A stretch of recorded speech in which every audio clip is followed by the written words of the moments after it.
si reddition des comptes par exemple si benn pàcc alors reddition des comptes ñu bëri ñu ngi koy réclamer ñu bëri jàpp ni sax le rythme est trop lent maanaam yoon dafa yéex si dossiers yooyu parce que après tout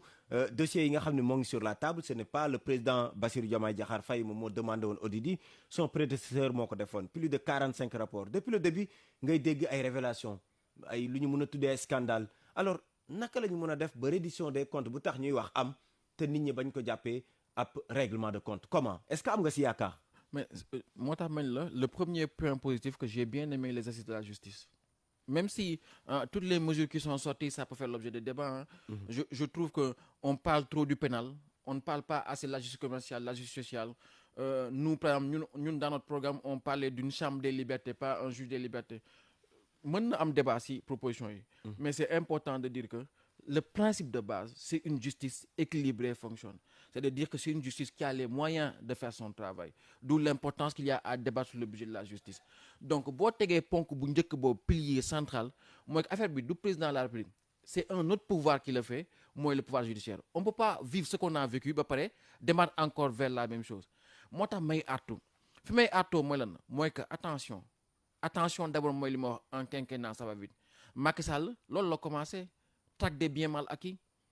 ressusciter la CREI mais dafa dem ba ci biir xam ne que son mandat est en train de prendre un marqueur mooy la vengeance d'un régime sur un autre mais à un moment c'est lui-même qui a voulu rétropédaler et d'ailleurs pour preuve bi mu bëggee freiner Mimi Touré quand Mimi Touré n'a pas voulu qu'est-ce qu'il a fait mais daf ko monter à un niveau supérieur daf ko passer primature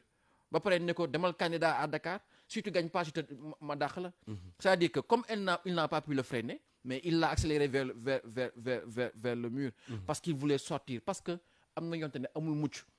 et je pense que aujourd'hui le président doit garder ça à l'esprit le nouveau régime doit garder ça à l'esprit le président a raison de dire que du ñu ko nekk ñu fi pour fayu c'est pas parce que loolu la li ñu soxla ko dañ leen ko war jox mbir yi bu jaaree si yoon déjà l'intime conviction des Sénégalais que lii justice buy daw la que ça soit transparent dans le rapport que ça soit transparent dans la procédure judiciaire tout en sachant que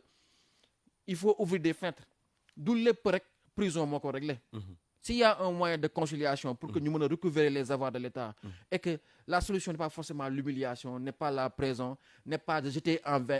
la vindicte populaire je pense que s'il y a des moyens comme pour peut-être d'autres si ancien régime de récupérer les avoirs il faut ouvrir ces perspectives-là mais toujours est-il que je ne suis pas sûr et certain qu'il soit bon pour ce régime ou qu'il soit bon pour le pays que cette question des tracts-là la reddition soit au centre de la gouvernance mais soit un simple fait de justice. Alors Abba